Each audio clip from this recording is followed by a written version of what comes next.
Парк за мечки Белица. Парк за мечки Белица е защитено място в България, което осигурява шанс на нов живот за спасените кафяви мечки.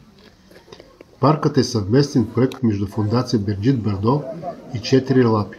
Повечето от мечките настанени тук са бивши танцуващи мечки от България, както и от няколко съседни страни Сърбия и Албания. Освен тях, паркът приютява и мечки, пострадали от човешката намеса, отглеждани в плен или при неблагоприятни условия. В момента тук има 15 мечки. Намира се на 12 км и половина от Белица. Има указателни табели, пътят е асфалтиран и доста стръмен. Има голям паркинг на място, както за леки коли, така и за автобуси. Обиколките се провеждат на всеки половин час и отнемат средно 30-40 минути.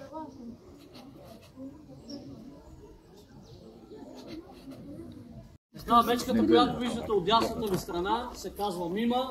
Мима е на 28 години. Мима е една от последните 3 спасени танцуващи мечки в България. Тя е при нас от село Гецово, област Разград.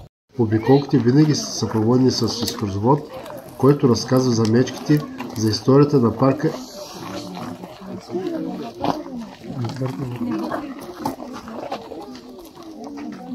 Паркът е 12 хектара и мечките свободно избират къде да прекарат времето си.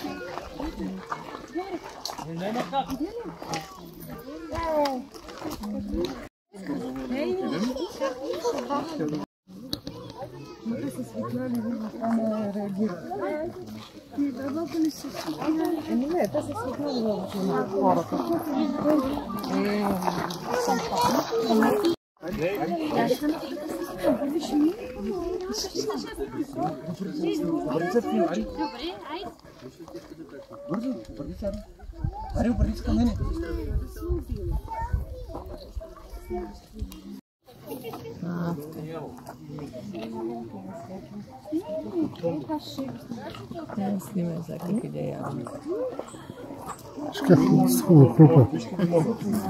Да го закарам до някъде.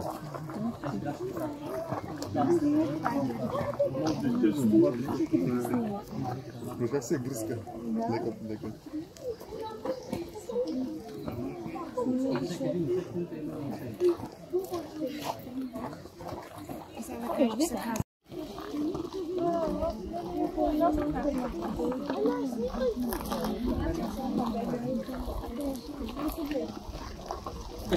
Години.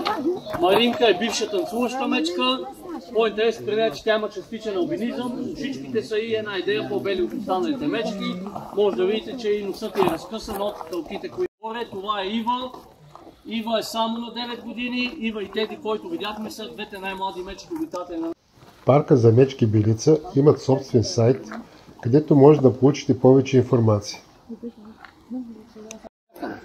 Надморска височина 1345 метра.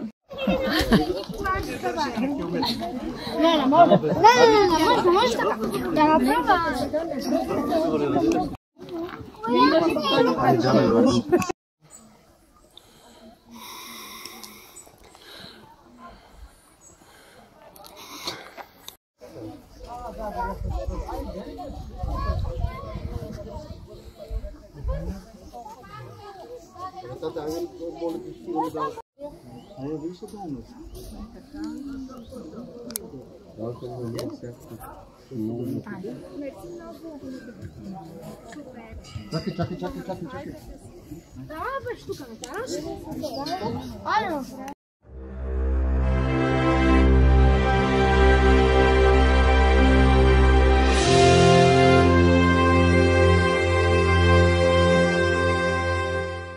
Дайте по един палец и се абонирайте!